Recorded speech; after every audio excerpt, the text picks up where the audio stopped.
family? It's your boy $80 my son, the living legend, man. We are here again for another episode of the Money Talk podcast, man. Listen, I'm super excited, man. We are live in effect from Houston, Texas, man. Listen, man, I've seen so many people that look like me, maybe not as melanated, but they here, you know what I'm saying? It's a lot of us in Houston, man. A lot of chicken places down the path, and I've seen a whole bunch of seafood, and it was real good. It was real good. Houston, they gave me a nice, warm welcome off the cuff, man. But I'm so excited for the theme of this show. It's a new year, baby. It's a new year. It's a new wave of money that we're going to talk about. A lot of people made New Year resolutions, solutions, whatever you want to call them. The whole thing is, did you make a decision? You know what I'm saying? Because winning and losing come from decision. Like decision, decide, suicide, something got to die. And a lot of times people just continue to live this regular process, but they didn't kill nothing inside of them. And this is why they didn't hit their targets, right? So my question is, not did you make a resolution, but do you have the solution inside of your decision to decide to go win? Winning is absolutely intentional. You follow me? It's a new year. It's a new wave of money out here. So y'all understand in the Money Talk show, listen, we do not hold no punches about the fettuccine, about the guapo. You understand me? We're going to talk about this bread. You understand what I'm saying? Because this is a conversation that most people get really uncomfortable about. And what we try to do is do a good job to make sure everybody understands how to get to the money. So I'm here live in effect. And we ain't on Zoom, man. We in the room, man, with my main man, Money Man, Mr. Terrell Billboard. He got his own money, y'all. The crypto consultant is here. The boy print money overnight, y'all. Mr. Billboard, good to see you, brother. Let's get it, man. What's up, baby? All right? Good, man. Listen, new year, man. How you feeling? I'm good, bro. I'm excited, man. Everything that's going on right now. I always say, like I said it on my live the other day, you know, it's good when the plan comes together. Yes, you know what I'm saying? Yes, 7 years in the making, being in this market, watching it, studying it, and you know, just to see it unfold, bro. It's like, man, a kid in a candy store right now. Man, I can't even hold my excitement, man. I'm telling you. Bro, every time you hit me with something new, it blows my mind, bro. Like this. I know I be hitting you like 2 a.m. Like, that's look what at I'm saying. I be like, man, that's T. Okay, no problem. Let me get that beer. Let me go get on this computer real quick, right? Yeah. But it's exciting, man. So listen, kudos to you. You know what I'm saying? And I gotta say this publicly live for everybody, man. We gotta give it up. We gotta pay homage to homage is due, man. Kudos to you, bro, for sticking and staying in this market. A lot of people jumping in the crypto market right now, and they chasing, right? They weren't prepared. You know, that's something we talk about. You know, get in position. But I want to say kudos to cats like you, bro, who's been studying for years. You know my saying, when people call you, you know, crazy first, and later they call you a genius. So I know you don't have a lot of crazy moments, man. Yeah. But kudos to you for being a big dreamer, a visionary, and believing past what other people didn't see. But now that the masses is catching up, it's becoming a regular conversation. So you being that crypto expert, that consultant on your phone be going crazy. Hey. But how does that feel for you, man? Right now with this new wave going on. Now all of a sudden it's popping. You know what I mean? I'll be honest with you. I'm one of those people that ever since I was little, I never cared what people thought anyway. Absolutely. I'm good with being by myself till lonely. This is my mission.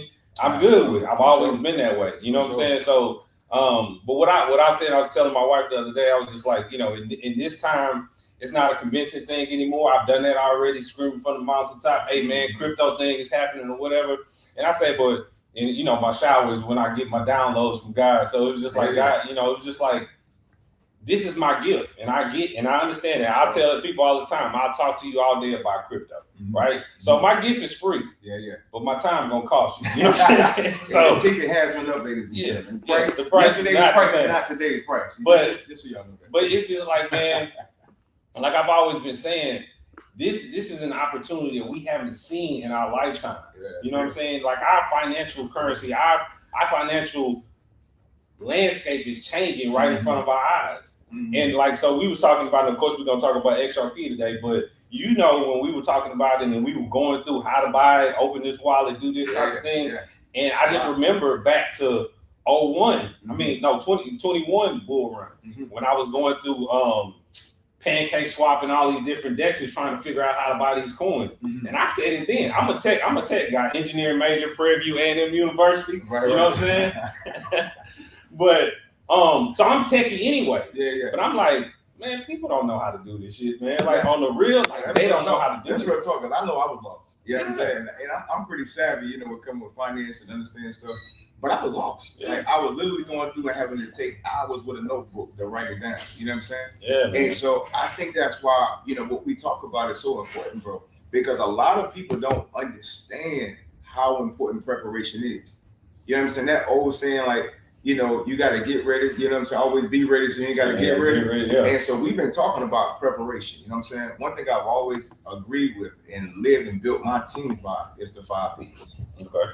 Proper preparation prevents poor performance. That's it. Our coaches told us that. We had to live by that. I try to teach my team that. And in this bull run, it is so key. Everybody who was prepared before the run, they up. They up. And the good thing for those who didn't get in position, because we on the front end of it, you still got time. Yeah. But setting up them wallets, having them seed phrases, understanding where to go. Like, bro, you would spend so much time me talking about that, and I really didn't get it till I had to sit down. So why do you feel, right?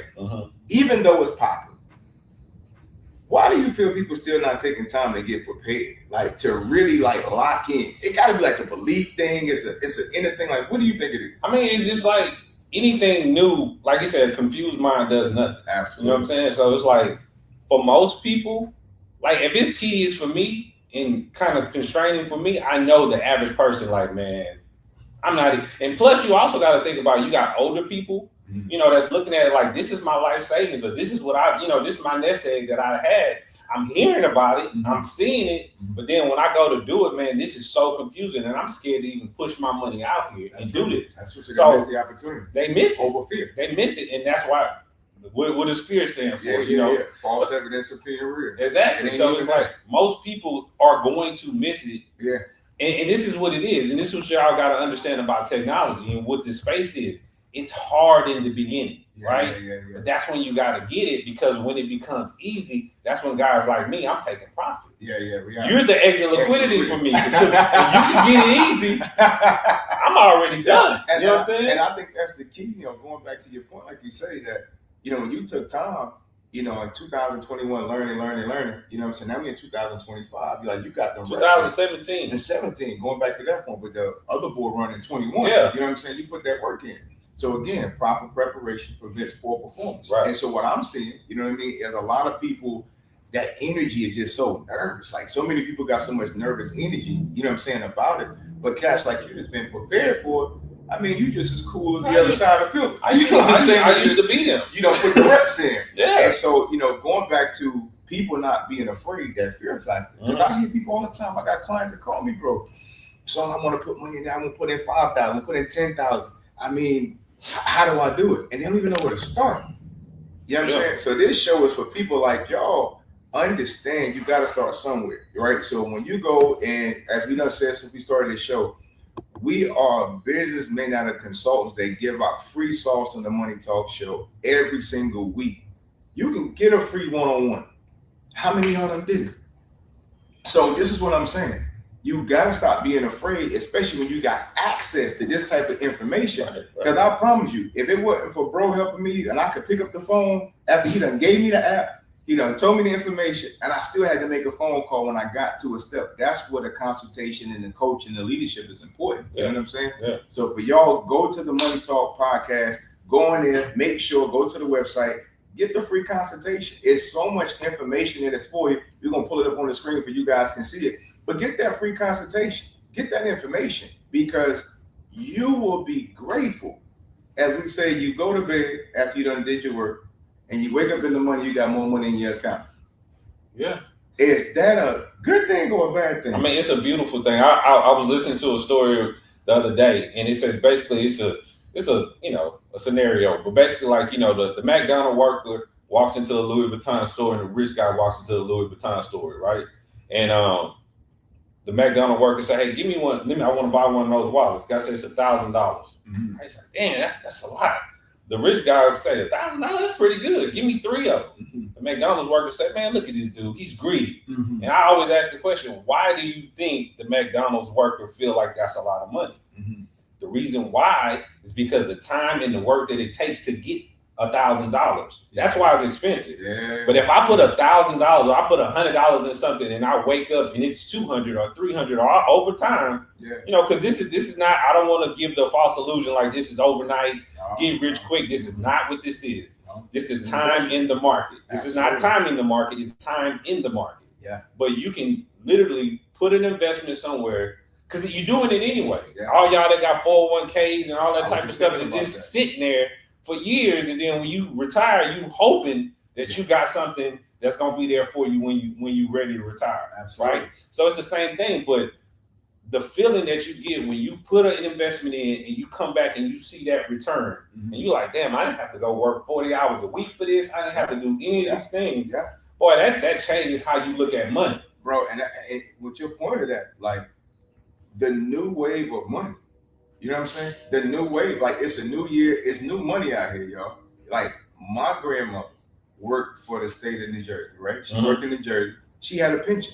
Only 2% of companies now have pensions. Right. You understand what I'm saying? So they were taught to go to school, get an education, get a good job, work, get the 401k, get the pension, and retire for that.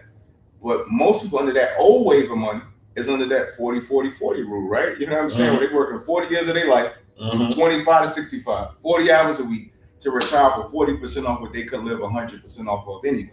Right. That's the old way. Go work for a company.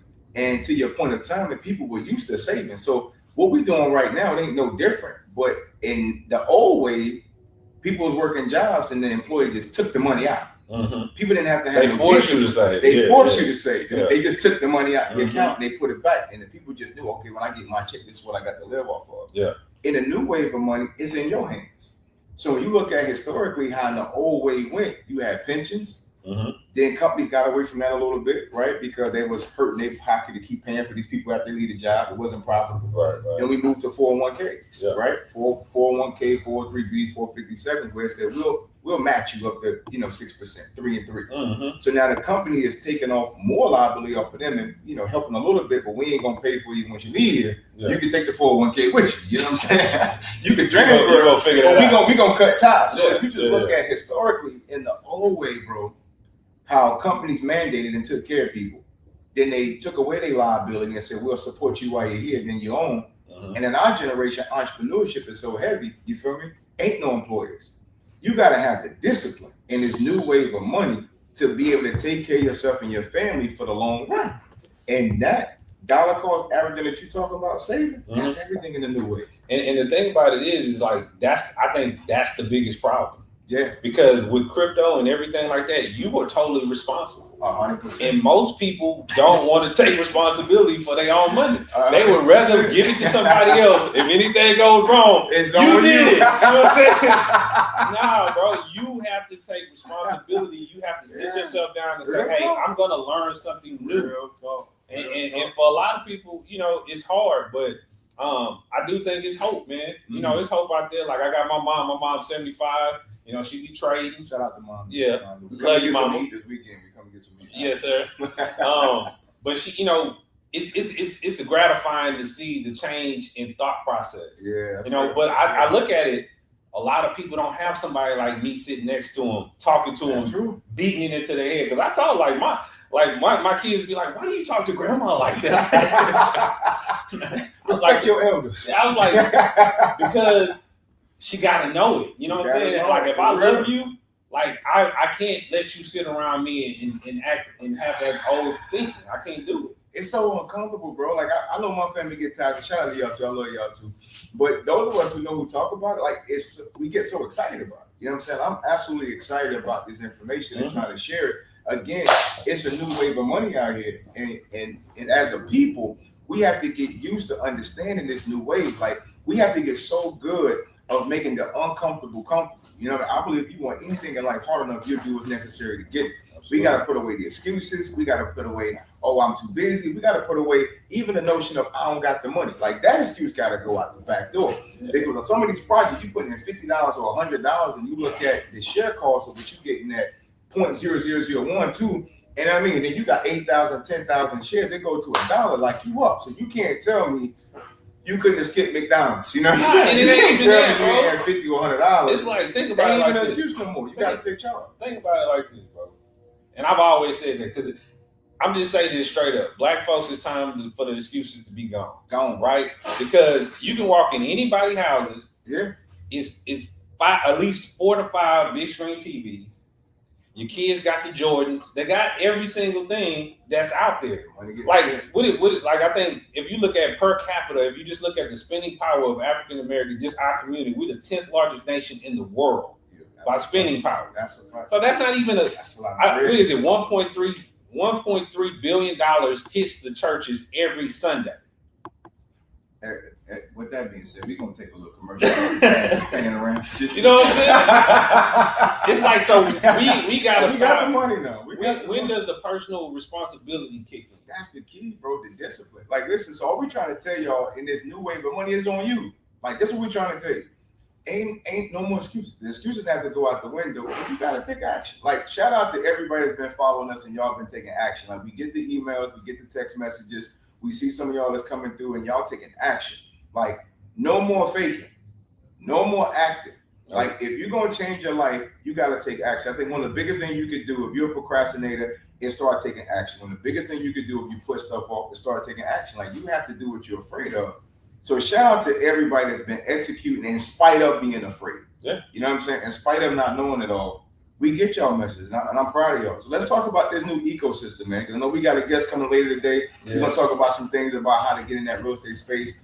But this big thing that's going on with XRP, I mean, it's been so much talk, and I know a lot of people watching right now, whether you like Trump, don't like Trump, I don't really care what you like. I like making money and creating wealth. Absolutely. And so what I pay attention to are what are we doing to be able to understand that the world is transitioning. And when you look at what XRP is doing in the financial arena, bro, break it down for the people real quick. So what XRP is and the importance of the XRP ledger and that ecosystem. Because everybody hears so much about Bitcoin. It's almost like becoming a fake out, right? Where people watching Bitcoin so much, but they're not paying attention to everything else that's going on. Like, let's talk about that. That's true. That's true. So XRP, for just to make it simple plain, if you're familiar with the SWIFT system from the bank, if you ever wired money anywhere, that's what XRP is. It's replacing the SWIFT system, right? So there's a thing in banking. Like, so if I'm in Houston and I want to send money to Bangkok, right? I have to have a trust line, what they call it, a trust line to a bank in Bangkok, which basically means I have to have a relationship in Bangkok. So if I send this $50,000 over there, when it get over there, I have to trust that they're going to get it to the people that they say they're going to get it to. Right. So with XRP and being on the blockchain, and that's the thing about understanding what the blockchain is, it's an open ledger. You can see every transaction. It can't be faded. It can't be manipulated. It's true, right? It's a trustless system. I don't have to trust you to do business with you around the world, right? So what XRP is doing, it's basically becoming the global clearinghouse for the global community, the global economy, right? So everything goes in. It doesn't matter where it comes in. It goes in. It's going to go to the people that it's supposed to go to on smart contracts. So you don't have the human intervention. You don't have to worry about somebody taking a little bit off the top, cooking the books. You can't do any of that. That's true. It's open and it's transparent. That's the key, like the transparency. So I want everybody to get that because everyone is investing in XRP.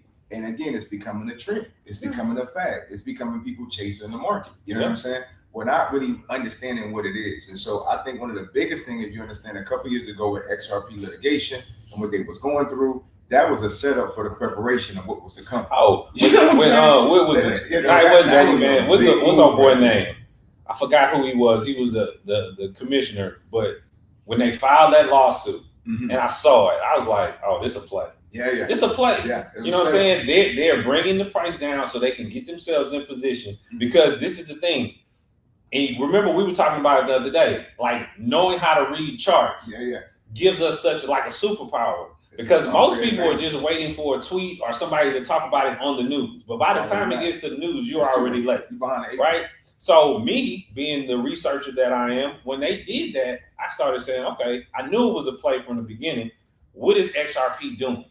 So all these 2.5, 3 years that they've been under litigation, look at the partnerships that they've been forming around the world. You say, okay, United States, you tripping, cool. Let me go outside and work with all of these different banks, the Bank of India, all of the Dubai, everybody. They're forming, they're testing their technology inside of these major banks around the world, right? It was just a positioning play. That's all. You know what I'm saying? So when I was looking at it, I was just like, everybody was like, "Oh, this will never come back. This is over with." I was like, "Man, y'all not see," but y'all looking at the news line. They only gonna tell you what they want you. That's the fake guy. That's what I'm saying. I'm looking at the productivity of what they're building.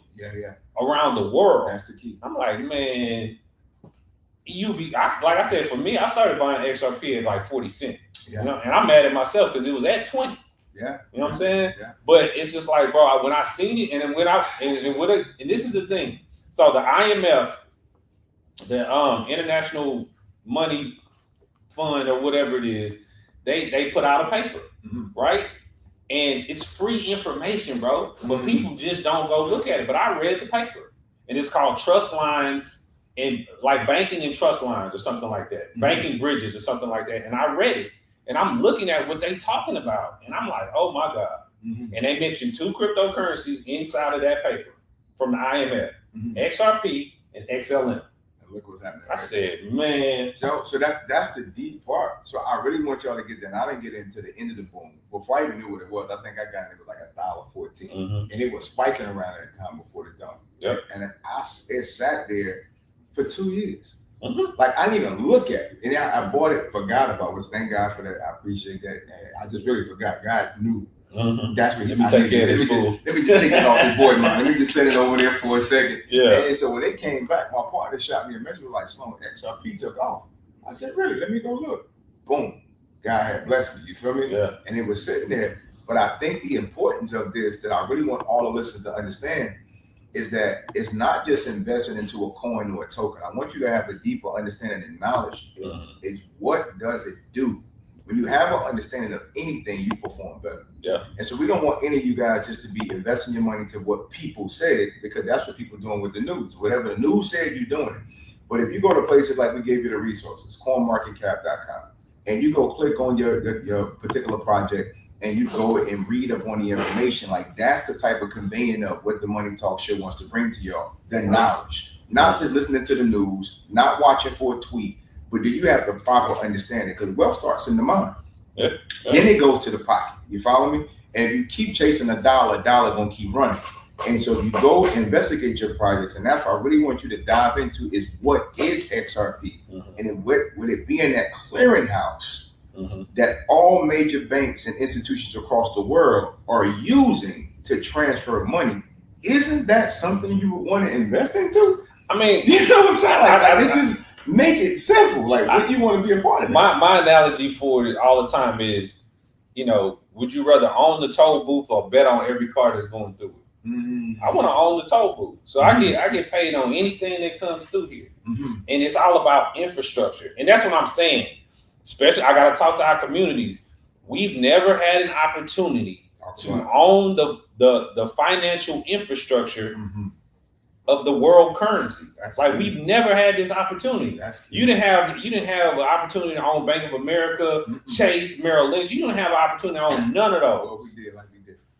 You know what I'm saying? But now what you're looking at in the crypto space, you're looking at the Fortune 500 companies of the future, and they're trading for pennies on the dollar right now. Insane. You'll never see this time. You'll never see it again. This time right now, you'll never see in our lifetime. And that's why I want to keep conveying to my family, my friends, that don't allow procrastination to be one of your biggest regrets in this season. Because when this season passes by, these prices are not coming back. And another thing to think about, and this is what I say, I tell everybody, believe nothing on what I say. You know what I'm saying? All of this is documented. I'm a numbers guy. Absolutely. I don't care about wish, hope, none of that. It's numbers for me. So if you look at Bitcoin, 2009, 0.003, less than a penny. And in 15 years, it went from less than a penny to $108,000. Crazy.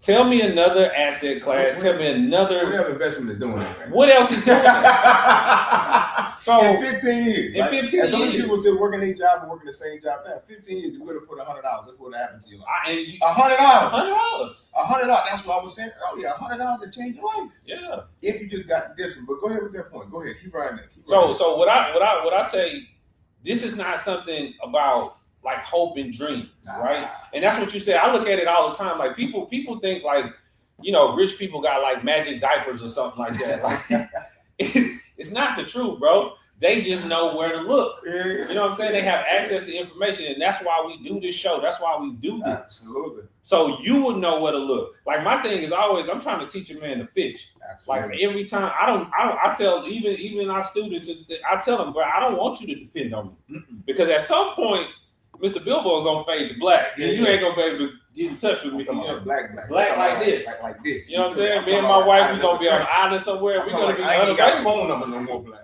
That's what I'm saying. Totally gone. You feel me? So it's like I want y'all to get this, get the skill, get the knowledge for yourself. Because again, it's only one of me. You know what I'm saying? So it's so important. So if I can't teach everybody. So I need other people to take it upon yourself to learn this stuff, get this information, and then go do something with it. Each one teach one. You know what I'm saying? But let's talk about what we were talking about earlier a little bit. And I one-on-one dialogue. We were saying how we're retailers, right? Like XRP price out, and we're gonna talk about the ecosystem. Right. You know what I mean? Well, Bitcoin for most retailers at 100,000 is typically priced out. Out of your range. Like for most people, you know what I mean? 15 years ago, it was in your reach.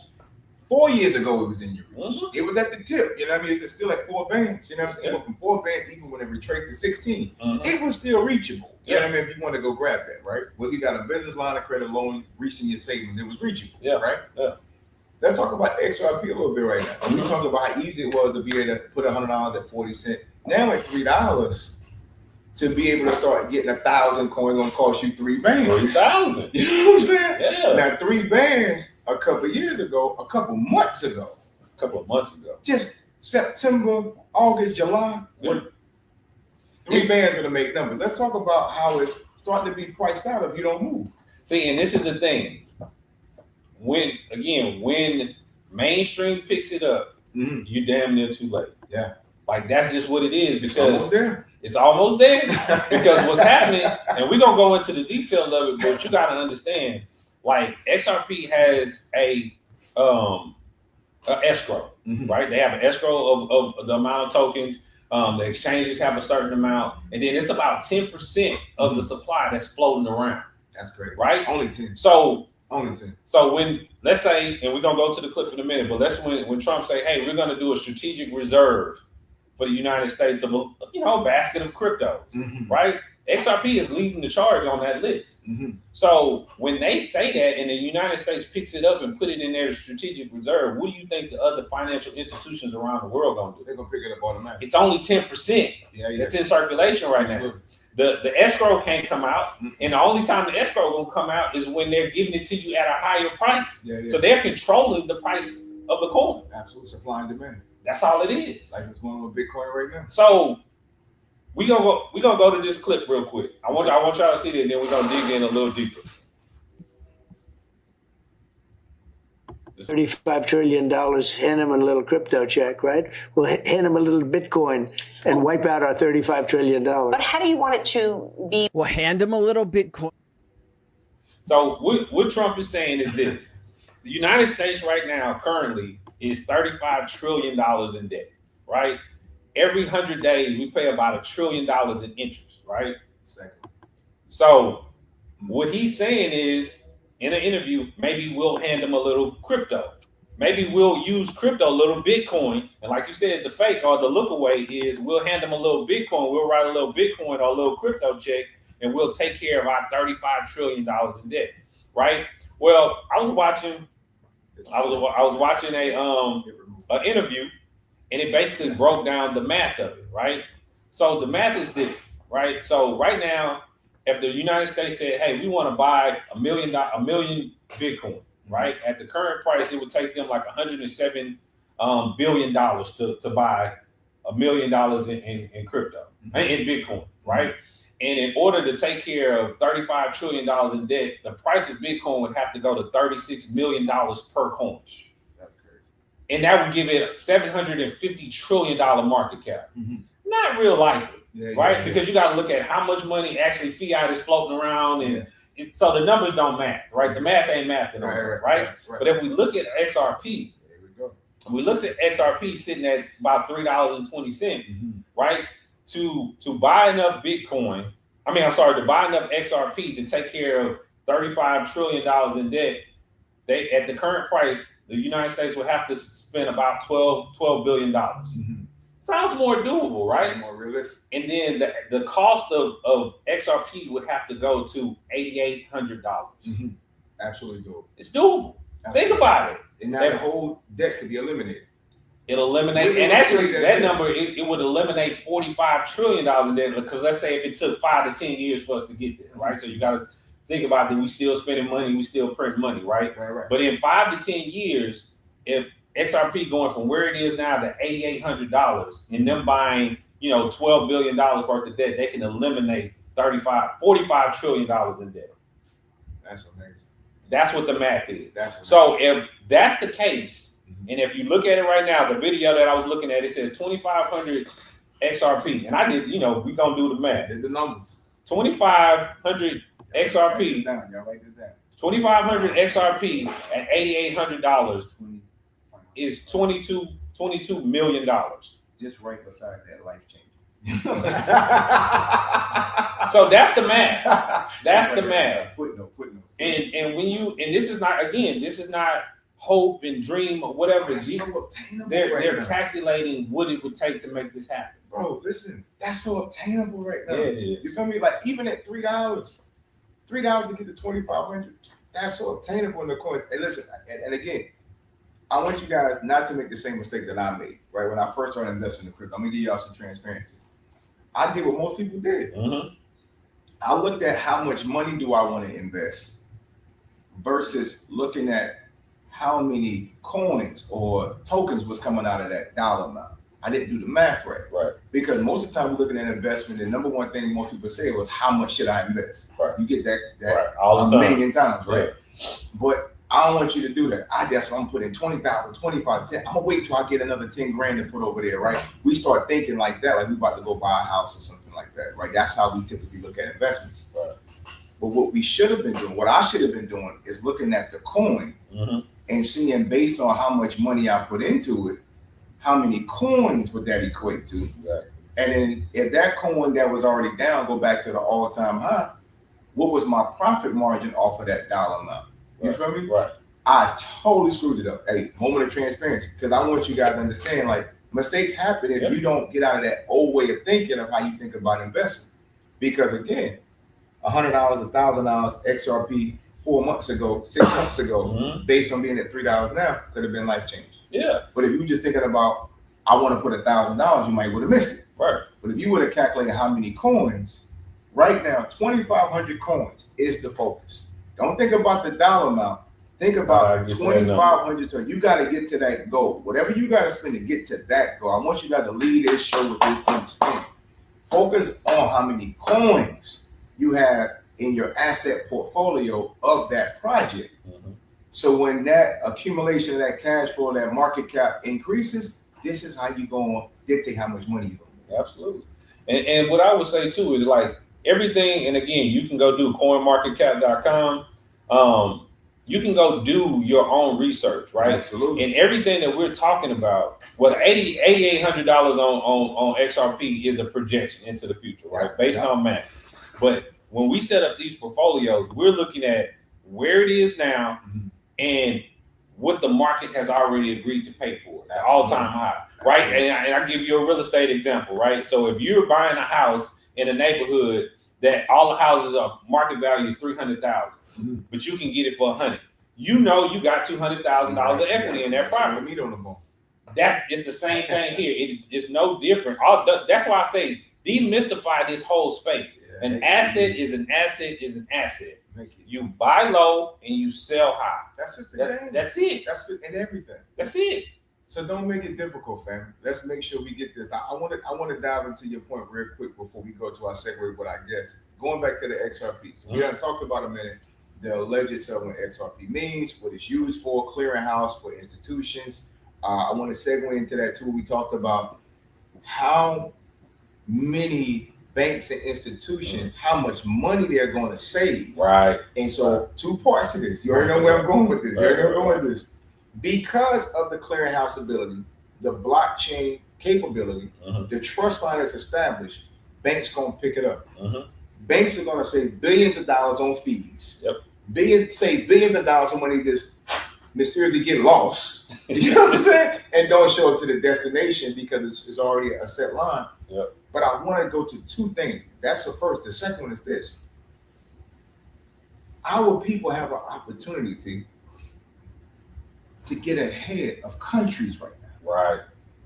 Our people have an opportunity. If you really want to change the wealth trajectory of your family in 2-3 generations from now, this is the first time that you have the opportunity to get ahead of a country, to get ahead of a multi-billion-dollar corporation before they dump billions and $1 trillion into it, which is going to be the driving force of the institutions taking this deal from $3 to $8 to $10 to 20,000 to 30,000. It's when they get in. Right now, we see retailers play with the numbers. Right. And we got from 40 cents to $1 to $2 to $3. I want you guys to walk away from this. When the corporations get involved, you need to be in before them. Yeah.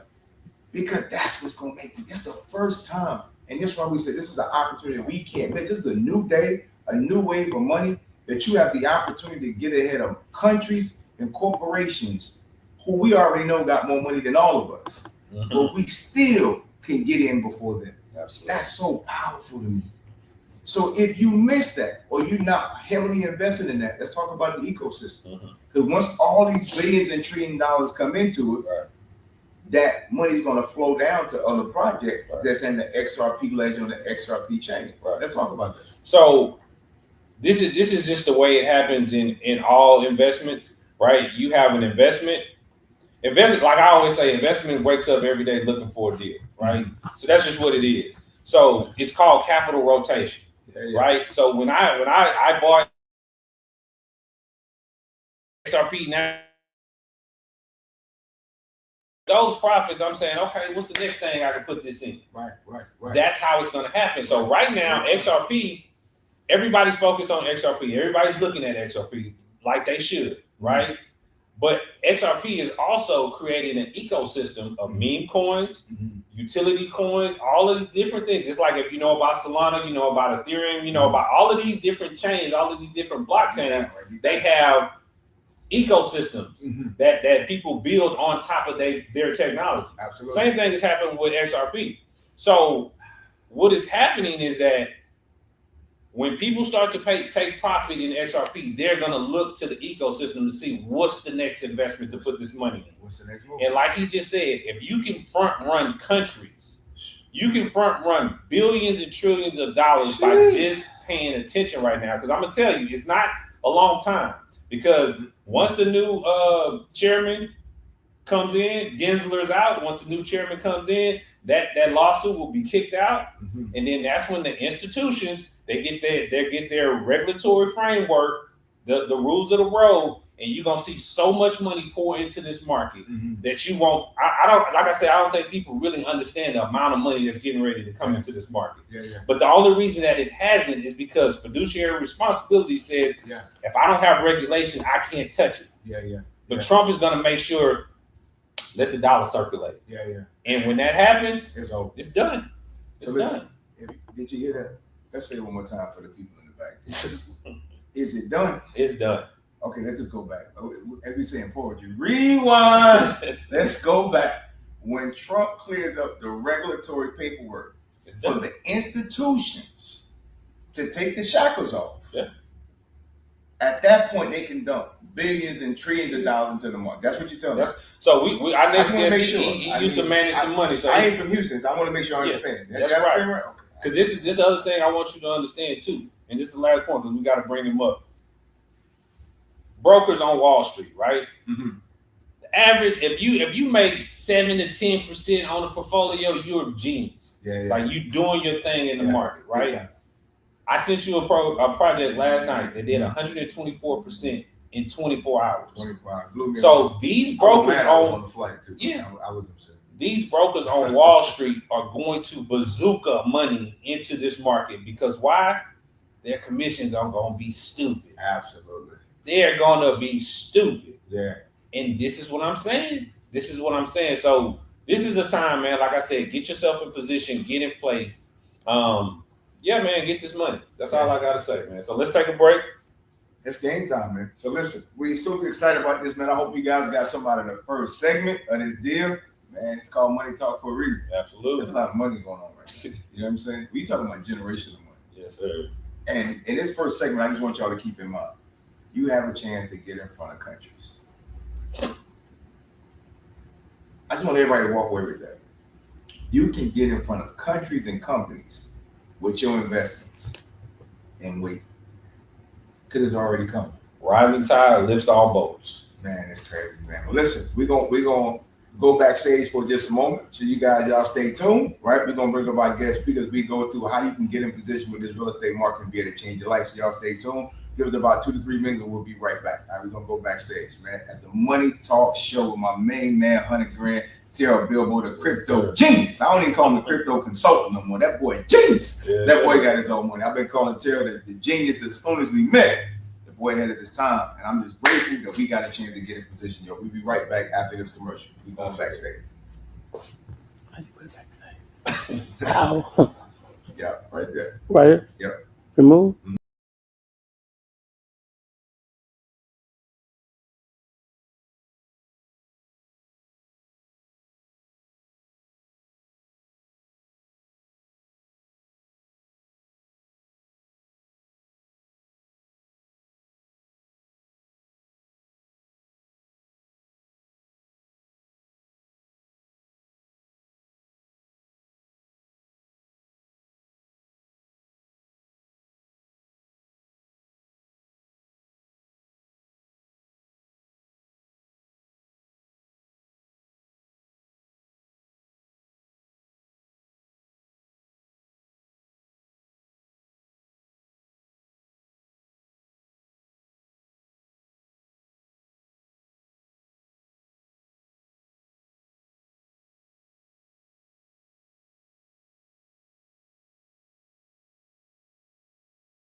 All right, guys. Welcome back to the Money Talk podcast, man. I want to bring up our special guest, Mr. Jason Hyman. He is a pillar in the community, man. I had the pleasure of meeting this brother, man. Just a wealth of knowledge, to say the least. Been in business banking. I think he controls the money for the city, urban development. Very important, very important. And I think one of his mission is like, you know, my mother is from Third Ward, so he has an affinity for the Third Ward area, and really beautifying and really structuring what the aesthetic is going to be in these communities, and keeping it essentially for us, you know, keeping the culture in place. So I want to thank you for joining us today, brother. How you doing? Glad to have you, man. Glad to have you, man. Yes, sir. Yes, sir. See, so, a whole bunch of money over there. He just comes over here, you know, the plans. So, Jason, just tell us a little bit about, you know, the beginning of your career, like you were doing, some of the things you started with, and then, you know, kind of some of what you're looking to do, you know, your mission and your goals right now. Yeah, so I got started working part-time selling real estate, but I was working for the city. Just by chance, really started learning about like public funds and how to maneuver them and different things like that, because I came in and the city didn't really know how to put public dollars out on the street for housing. And I kind of figured that out, and that shot me in a different direction, right? So ever since then, you know, I've been like knee deep in public money, private money, and then once I left banking, I started my firm, Office of Jason T. Hyman. And ever since then, I've been really focused on like blending real estate brokerage and urban planning together, right? So I'm really focused on not just like transactions in the market, but like how am I using those transactions to really transform the places that we're doing that work in, right? Most people come in, you know, are able to do a transaction, but they get the money and they go. And a lot of times in our communities, that's really what's happening. People are really stealing the wealth and going somewhere else. So how do we still make money, but continue like cultivating the wealth in a certain area, a certain neighborhood? So like that's been my mission. That's been my focus. Absolutely. So being in that private sector, you know, for a lot of people, you know, the capital is always the biggest Achilles heel on everything, right?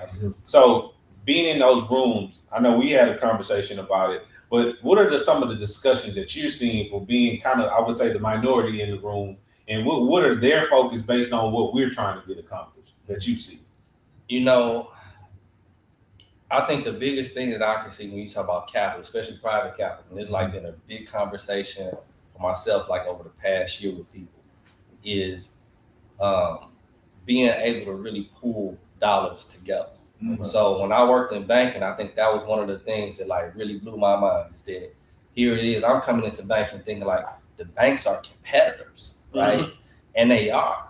But like when they making $1 billion loans, they going in together, right? They kind of spreading the risk out, so to speak, right? They sharing in your interest payments. Okay. One bank will lead it, but all of them putting in, they sharing that. So it's taking that same model in real estate and doing that. We don't see a lot of that. Or at least I don't see a lot of that amongst us. Like we raising money, like it's real silo. But when I look at other neighborhoods, other communities, they dropping their money in one big bucket, right? And focusing it right in one area of one particular theme or thing, and transforming things like upside down. I think there's a development out in like Second Ward here in Houston, like where they buying up the entire commercial strip together, and then they kind of, you know, masterminding it together. You gonna be the donut shop, you know, you gonna be the coffee shop, you gonna be the cleaners, so on and so forth. We just buying stuff. You know what I'm saying? We just buying stuff, and we like this. You know, what you buying? You know, so I think that's the conversation, you know, and the chatter that I hear that I really try to bring out of those rooms. You know what I'm saying? So we were just talking about that, and I said one of the mistakes that I feel like I made when I was in, because I started in real estate in 2003, right? One of the things that I feel like we mistake, well, one of my mistakes is we didn't go to the city planning meetings. You know, we wasn't we didn't go and see what's coming. So like you say, he was just buying stuff. Just buying stuff. You know, we No. didn't go to those meetings. Yeah. So I think a lot of times you hear that term of follow the money. Mhm. And I don't think nobody know what you talking about. It's like follow the money. Well, show me where the money is. Yeah. The money for me, like it's the public dollars because they put in the infrastructure, the schools, the roads, the sewage, the drainage, so on and so forth. So like, and they making these decisions sometimes 3, 4, 5 years in advance, so you can get yourself together. We were just Right. talking about it. Yeah. So it's not just the city planning meetings. There's so many different like subsets of that. You know, you got management districts and TERSs and all this kind of stuff, and they all of them are making decisions on honestly your money. Absolutely. It's tax money. It's tax dollars. On your You better money. know your money. And most time I go in these rooms, nobody in it. It be like 10 folks that been running it for the past 20 years, Decide something for still everybody. making the same decisions. For everybody. Yeah, absolutely. That's key. I mean, to your point there, that 3 to 5 year plan, me and T were just having this conversation the day I remember when I bought my first house. I was still in college. And the real estate agent, she was from New Orleans. Shout out to all Louisiana folk out there. You know what I mean? Helped me get my first career. And she was like, "Sloan, I want to introduce you to my husband." Her husband was a city planner. So when I walked into his office, bro, I'm in my early 20s, like, I had never seen nothing like this before. He had a blueprint for the city for 5 years out of where the city was going. And I asked him, I said, I ain't gonna say his name. I can't hear. I'm gonna give him a shout out, my man, Mr. Blackbird. I gave Mr. Blackbird a shout out. He said, "Sloan, this is the city's plan for the next 5 years."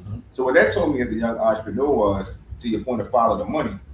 A lot of us go into business. And I wrote about this in my book, The 10 Dynamite Principles of Success. One of the rules is partner with your local government. Yeah. Because as an entrepreneur, I feel like so many entrepreneurs got so much drive and desire and passion. You follow me? And you just kind of with the blinders on. You just doing what you want to go do. You feel me? Yeah. I like the left side of Houston. Yeah. I'm gonna go and build over here. Yeah. You know what I mean? Yeah. But the city could be building on the right On the side. other side. So you could have took them same resources that you had, went to the planning meeting, figure out they was going to the right side, put yourself in position, and work with the capital, because that's what every entrepreneur needs. So I think what you're talking about is like key for us to stop making missteps and working on our own. You know what I mean? Like, let's work together. And I hear a lot of feedback around like it's harder, but it's put yourself in position. You got to understand and know how they moving and what the channels are that they working in, so that you're in position. And honestly, at the end of the day, sometimes it's where the city moving, but you'll be surprised if it's enough of us, they gonna move where we going.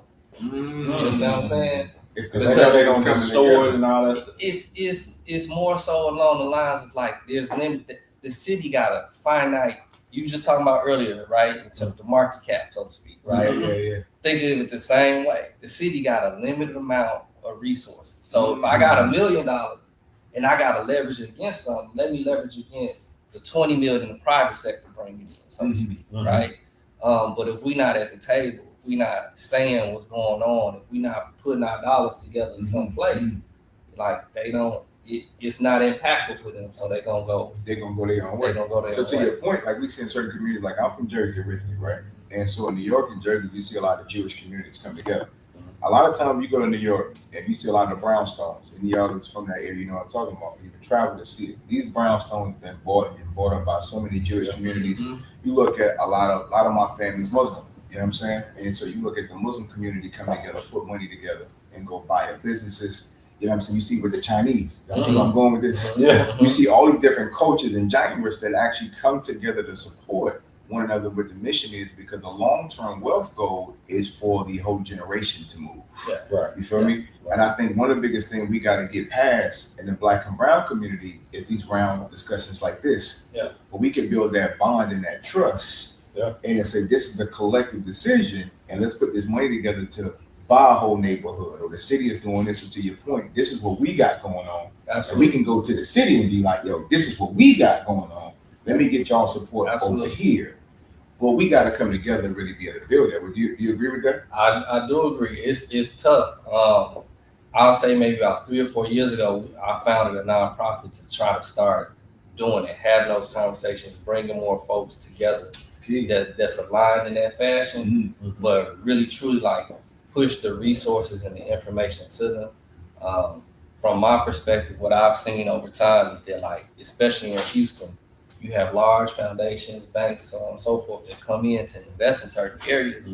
Well, they'll go call like the biggest, company or person on the block, so to speak, and kind of drop their money there. Right? You talking about like nonprofit, Yeah. philanthropic dollars, whatever the case is, which is a big part of the ecosystem here, right? Mhm. They'll go find who's been doing it for 20, 30 years. Got the credit. But it never really get down Yeah. right to us. To where it's supposed to go. Yeah. Right. So we kind of want to make sure and start in our real estate council that we want to be a part of that discussion. And we Absolutely. want to be in them same rooms so those Absolutely. resources That's actually get to us. Much respect. And we can start really aggregating not just our dollars, our skill set, but like what does it look like instead of you buying one lot or two lots and building just your 20% of the street versus 5 of us come in and we build that intersection or that block and we pull up and go to the next one. And the whole neighborhood would be different and built out, in 3-4 years we'll be done, So Yeah. I mean, you're not seeing that happen as much. It's real scattered, Right. it's real silo or whatever the case is. So we got some work to do. We definitely do, and I think that's why the gentleman that put us together, Lloyd, he's in the community, he's running for the district or whatever, but he's in the streets, you know what I'm saying? And it's about, and that's what it is. It's no gatekeeping. Yeah. It's just like, hey man, I want to put it, like we were meeting about something else. He was like, hey man, I told my man Jason to come over with what I think y'all need to meet. Yeah. So I think we're headed down the right direction of building these bridges and building, because you're right, bro. Like we don't have like a conglomerate or a collective of us that's thinking the same way. So what you're doing with the nonprofits and bringing that to the forefront, like I told you I say what my ask of you is, I need you to put me in the room. Show me where I need to be at. Yeah, put me in the room. You know what I Absolutely, absolutely. So what do y'all feel like being from Houston, right? You know what I'm saying? What do you feel is going to be the next step? Like I like to look at progressively the organizations and what can be done on a small scale to build large. You follow me? To be able to bring the groups together to start making these incremental steps of bringing these black dollars together to build these communities. Like what needs to be done in Houston? Yeah, so I think the biggest thing, I'm gonna go back to the money. I'm talking about this, new money is new day, new year, new money, right? Yeah. Is creating one or more vehicles that we all can kind of leverage. So we talk about like fund development, creating like a private equity fund that's specifically for building their, revitalization of certain neighborhoods or in certain ways, right? I asked a few builders, I'm like, well, what would it take, for you to, build like this? A lot of money. Yeah. Like this. So the money move everybody, right? So if we have like, if the bank can almost force you to build a certain way within a certain guideline, the city can force you to build a certain way within a certain guideline. Well, what if we agreed to just build within a certain guideline ourselves, put that money together? It's a lot of dollars out there for that, because a lot of people just looking for a return. That's right. They don't really care so much what we're doing with the money, as long as we have it playing. Right. So that goes back kind of to what Jason said when we were talking about with the hedge fund. Yeah. Right? That's why I say y'all need to talk. This conversation. And so we actually got a hedge fund accessible to us, right? Okay. That we could bring all the builders and developers together to be able to get millions of dollars collectively. Yeah. Right. Okay. And each developer will be in a position to be able to put up their equitable interest was needed for their particular portion. So let's say we're gonna go get $20 million, right?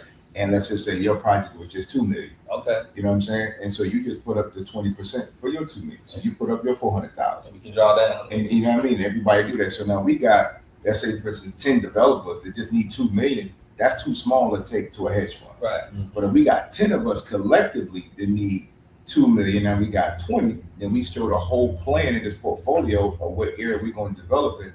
We have the opportunity now with a hedge fund manager that's willing to work with us to revitalize areas like Houston and surrounding areas, that we can put the project in front of them, put the proposal together, and get everybody the money, to your point, but it's fractionalized and even on the debt service. And so I think collectively we just got to look at how can we get the capital and leverage it out to build and keep that power within inside to really be able to build where everybody don't feel like they're alone. Those things I feel like this was necessary. And when I'm thinking, you know, I'm always thinking the strategy of what it is, and I'm saying like with Jason, what you're doing with the private and understanding some of that piece of it, and then bringing it with the hedge fund. Like how do we marry those two together to do a bigger project? You know what I'm saying? If the city's going to come to the table with a certain amount of money, and then the hedge fund is going to come with a certain amount of money, how do we put those two plays together to do larger projects? So I think it's help having everybody understand that like you can do your own, but still be within the collective, so to speak, right? Absolutely. And then tie that into like the broader plans and broader, existing plans for a specific area. So like all of us already have access and kind of skill set to like acquire land, or at least know which land is available to acquire, or we know how to go out and go get it. So it's a matter of us saying, pulling up the map, like you said, the city plan, pulling up the map and say, we're gonna start right here. Right. This intersection, this corner, whatever the case is. So like for me, I chose to take more of an approach of commercial corridor, or more so corridor revitalization. Right. I think that, when you going through anybody's neighborhood, or anybody come through a neighborhood, you're gonna go through the corridor. That's how you know where you are. You see the sights, you see the sounds, you see the services. You like, oh, I'm in Chinatown, or I'm in this part of town. So even though commercial kind of follows residential, the doors, I feel like, again, you talk about getting in early. Grab them spots now, control them, do whatever you're gonna do on them, lock them up, in certain stretches, so to speak, and then go behind that and go work on the residential behind it. I like that. So working sections, segments, or what we call like nodes, right? Just little certain places where we know if we start here, it's gonna flourish out. Right? Absolutely.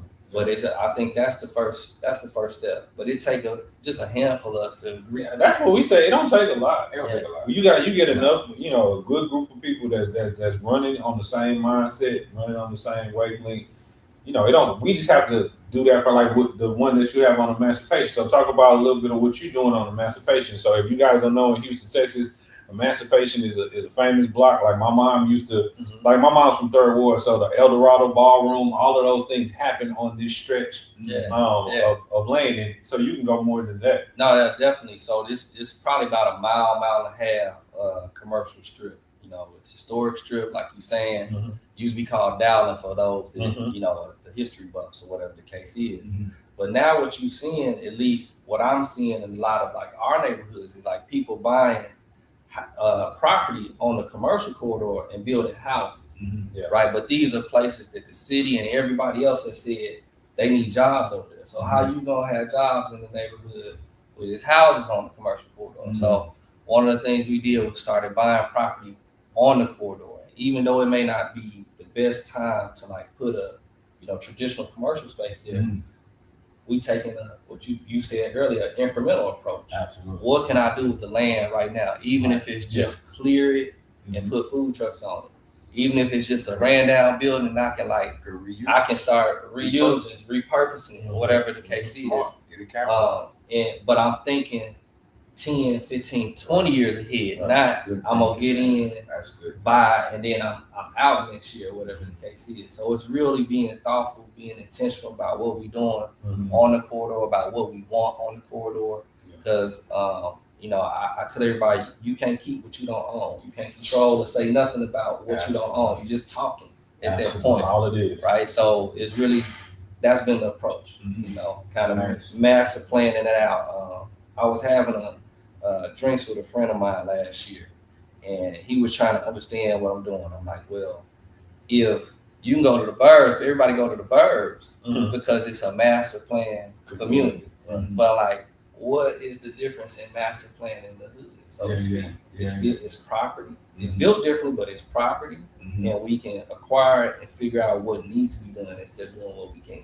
Absolutely. Right. Absolutely. and then be able to wrap more services around it. Absolutely. Because a lot of things in every community, it's so funny when we pulled up, when we came to the area, right? I said every hood looked the same, right? And so we pulled up. As soon as I seen like the picture, like Floyd on the mural on the building, I pulled to the side, look around, I said, "Yo, we in the hood." I know where we are. Yeah, I'm saying. I said in Charlotte we call it Betty's Ford Road, right? I say it's an HBCU. I said right around in every hood like this in every community is an HBCU close by. Yeah. And Betty's Ford Road in Charlotte is Johnson C. Smith. We pull around. He said, "What's the one y'all call it?" TSU. See, that's the shout. We right here. The shout out to TSU. You know where you are. Shout out to, you know what I'm saying? So you feel it, right? And so in our communities, it doesn't matter where you at in the world, you can feel it, you can see it. You know what I'm saying? If you come from it, you know where you are. But I think That's changing. It's changing. It's changing. That's the biggest But this thing. is what I'm thinking. But my point of that is, I felt it, right? But we have opportunity to control that and recreate the narrative. That's why I want to go with that. We could take all those urban communities, that's their property, right? Yeah. One thing I learned from Ray Lewis, shout out to Ray, is that control your own narrative. Yeah. You know what I'm saying? Ray used to always say control the narrative. Yeah. You follow me? We don't just accept the narrative. No, you control the narrative. Yeah. So these are the communities we can get these properties, these dilapidated areas, you know what I'm saying?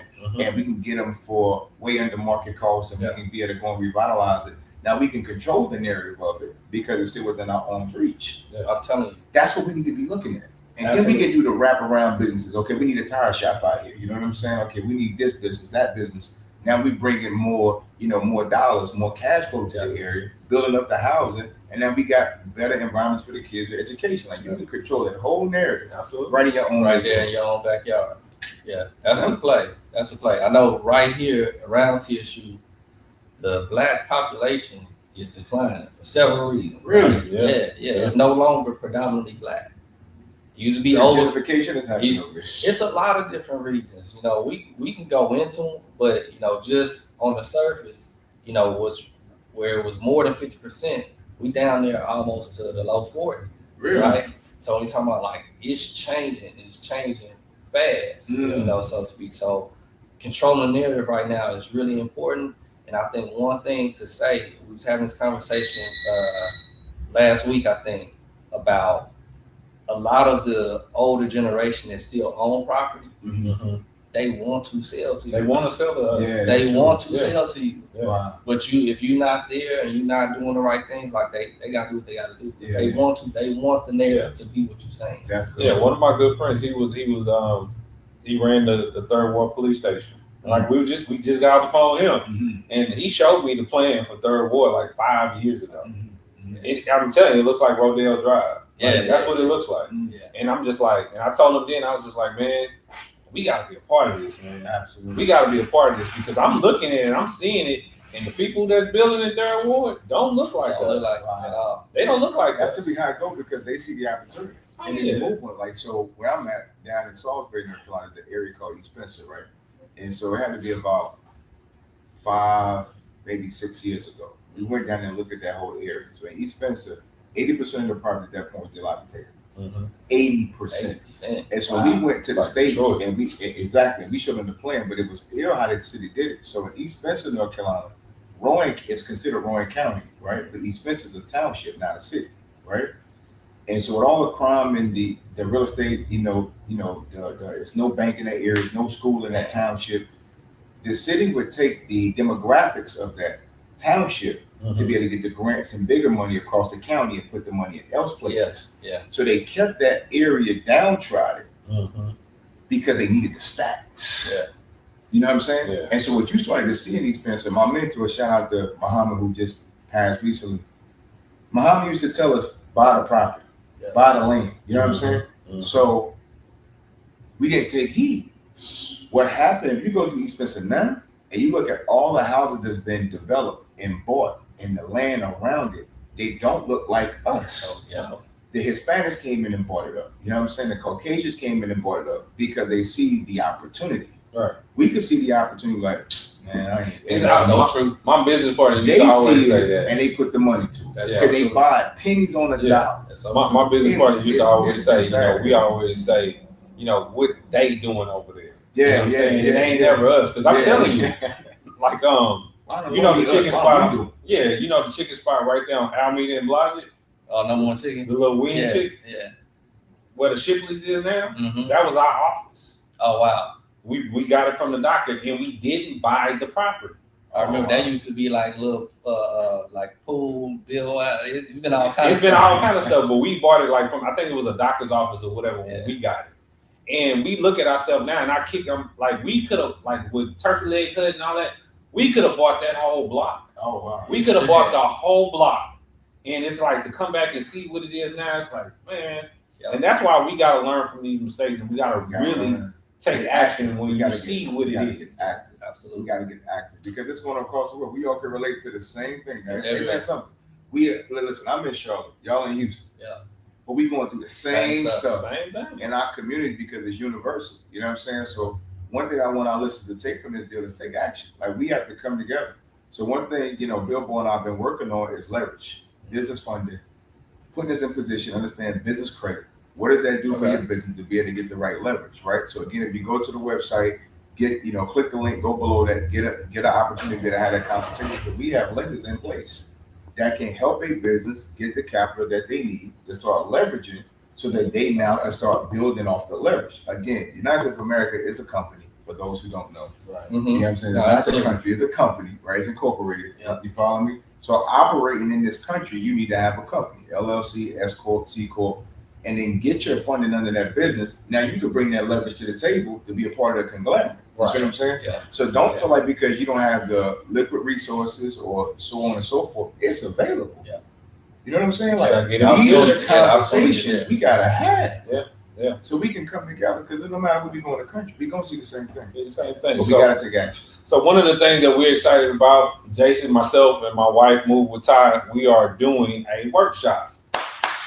Congratulations, man. Congratulations for the So, Shout first out of to many. Ty. Shout out to Ty. Shout out to Ty in the First- background. Shout out to Ty. First of many. So the pathway to home ownership, house hacking.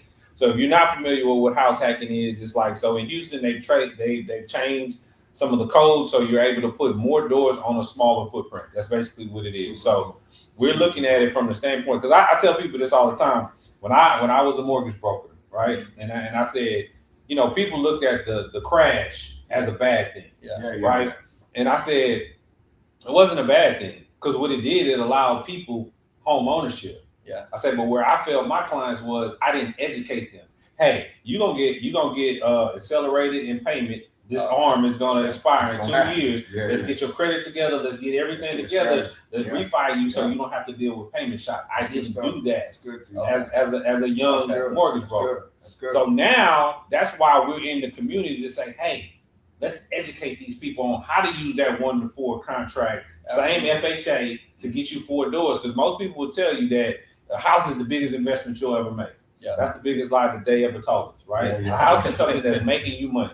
And of course, even in people where it's gonna earn equity, but borrow money against it or don't pay them taxes and see how much equity you got. Yeah, yeah. Right? So let's use that same loan to go build an income producing asset. That's it. And then once you have that income producing asset paying for your lifestyle, Absolutely. that's the play. That's the So I'm excited to do it. So what's your thoughts on it, man? So I think I agree with that, but I feel like from my perspective, it's a big thing. Is right now in Houston, you're talking about the median price of a home is about $350.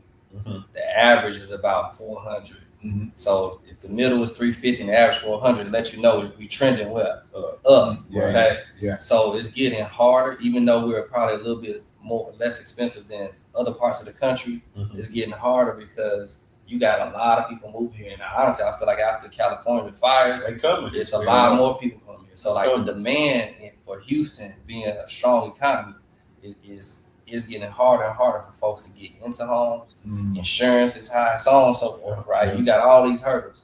So for me, it's more these different pathways. Like house hacking is a pathway. Like there's a lot of it. Mhm. So I really want to more kind of help people understand like there's more than one way to that old traditional way to get into owning property. And like this is probably one of the most beneficial ones that you can do to just really leverage what you're saying. Absolutely.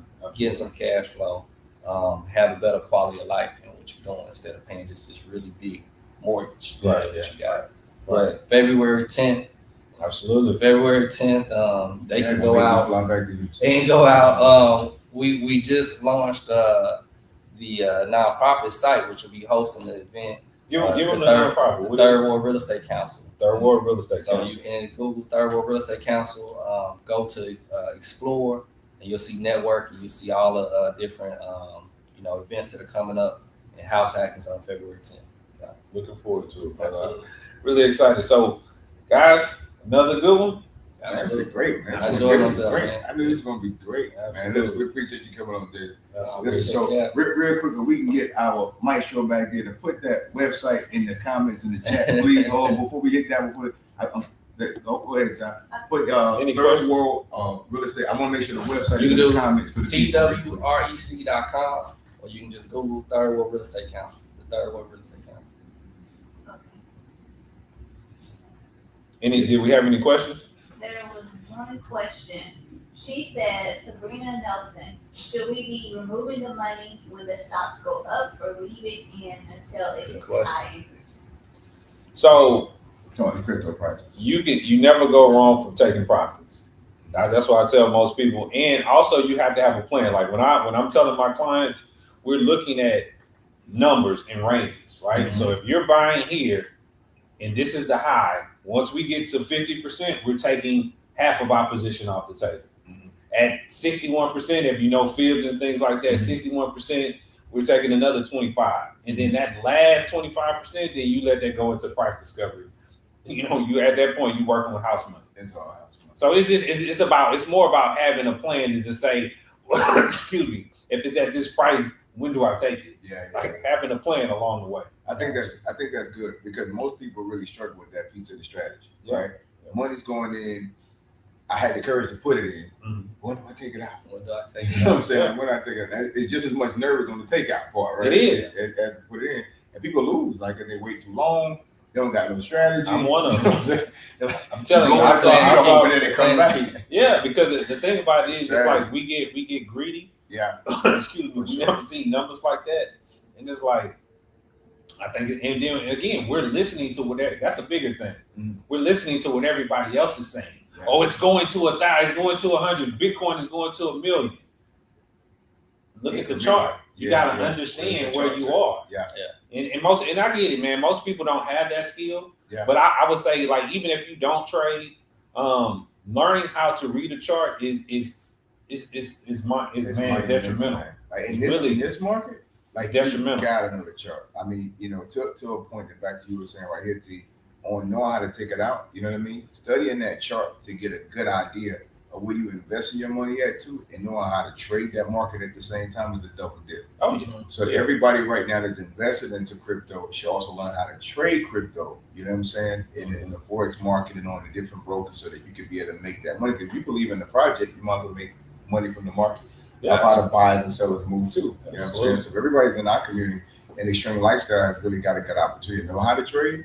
If you're not in that community, I tell you to get with somebody who's in extreme lifestyle to learn how to trade the chart. Absolutely. It's been one of the greatest things that helped me to learn how to double dip, invest and trade. And then you can go to Mr. Bilbo's masterclass and start learning these strategies of Absolutely. how this works, man. So if anybody else has another question in the chat, we some Q&A real quick. Nobody. All right, so we're gonna have some closing remarks from Mr. Jason, man. So, visionary. Like, what do you see? As the great visionary of Houston on the urban planning community and development, like, what do you see next 3 to 5 years? If God allows you to have a magic wand and see this development come in place, what would you want it to look like next 3 to 5 years? Next 3 to 5 years. I feel like the next 3 to 5 years, what it looks like, I feel like that I'm not so much, worried about it. I more so want to make sure that there is a variety of homes and property for people to like live, operate their business in. Like the past and these big 20,000 square foot office buildings, that stuff that's over. The 2,000, 3,000 square foot home, that's kind of over.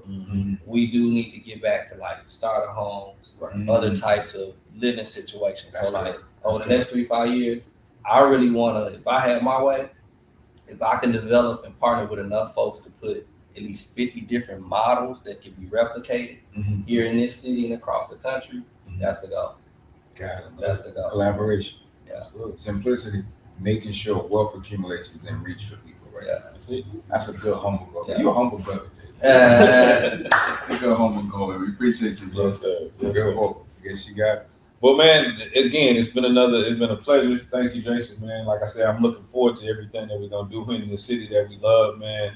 And really just building a coalition of like-minded people, man. That's what it's about. It start with a few, and then we'll grow it to a lot. But thank y'all again for tapping into the Money Talk Show.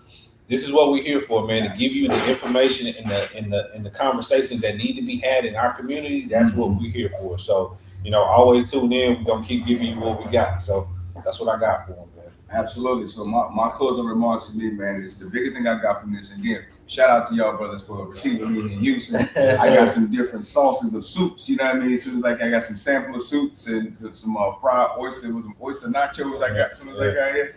Just amazing. Just good Houston flavor, man. But I would like to say, man, the biggest thing I get from this is collaboration. You know what I'm saying? Like collaboration over competition is so key. You know what I mean? We really get into that in our mindset as a culture to understand how to collaborate with one another, how to work with each other, how to put our resources together. It's been one of my deepest soul drives. I feel like one of my biggest purpose on earth is to help people come together and understand what we can do collectively. Yeah. You know what I'm saying?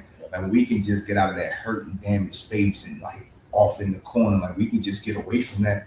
I feel like before God allowed me to this earth, I would like to see our collectives get strong and the resources come together, and having the capital is no longer an issue, and that fear leaves us. You know what I'm saying? And we can get active. Yeah. Because I believe we got one of the greatest coaches in the world. Yes, sir. absolutely. That everything trends after our coach. Yeah. Don't matter where you go in the world. I was in Panama, and I seen a kid walking down the street with a Steph Curry jersey on. You understand what I'm saying? I was like, y'all ain't from Charlotte, you know what I'm saying? Yeah. And just to see that lets you know, like, we got so much power. Yeah. You feel me? So my closing remarks that I take away from this show, man, it's all about collaboration, man. So let's not make excuses, man. Let's make results. And it's going to come from us being focused and serious. It's a new year. It's a new wave of money, man. 2025, it's going to be big money moves all year long. So don't be afraid and don't miss your seat. Do not allow procrastination to take you away from profitability. It's your boy, Agent Dynamite's on the Living Legend. Y'all know my saying. We got to pay the price up front in full with no discount, man. God bless you all, man. Live from Houston, Texas. From Texas, man, with these boys, man. They allowed me to come in. Peace and blessings, man. We catch you on the next show. Yes, sir. All right. We off? You hit it twice. Twice? They're still looking at us. They're still looking.